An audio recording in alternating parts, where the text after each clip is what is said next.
The U.S. government is on the precipice of a shutdown once again. Federal agencies may run out of money by Sunday if Democrats and Republicans fail to reach a budget deal. The government is making contingency plans that could furlough millions of workers, including those handling thousands of migrants crossing the country's southern borders. Tony Waterman explains how that could affect border security and control.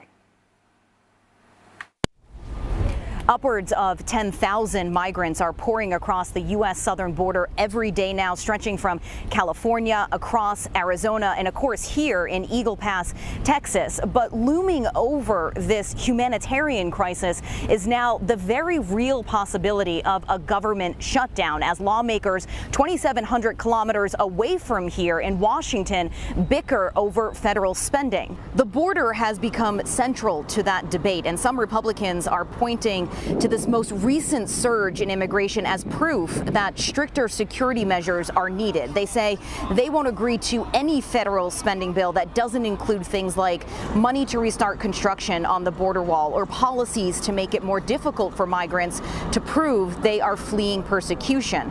This is an absolute non-starter for Democrats, many of whom actually agree that a massive overhaul of the U.S.'s immigration policy is desperately needed, but they only want to maintain extra funding for more border officers. I spoke to a former federal special agent who worked along the border for 20 years. He's now running as a Republican for U.S. Congress, and he says this should not be a partisan issue.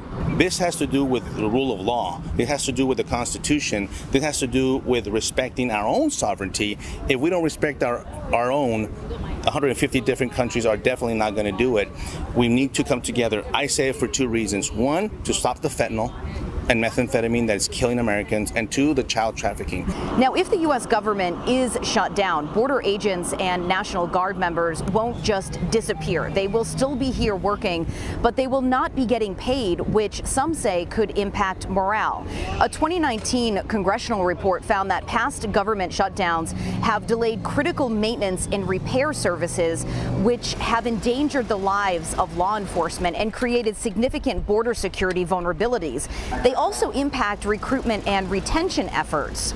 Speaking to agents on the ground here, though, they say they are committed to continuing their work, and they're hoping that lawmakers realize that fighting isn't fixing the problem. Tony Waterman, CNA, Eagle Pass, Texas.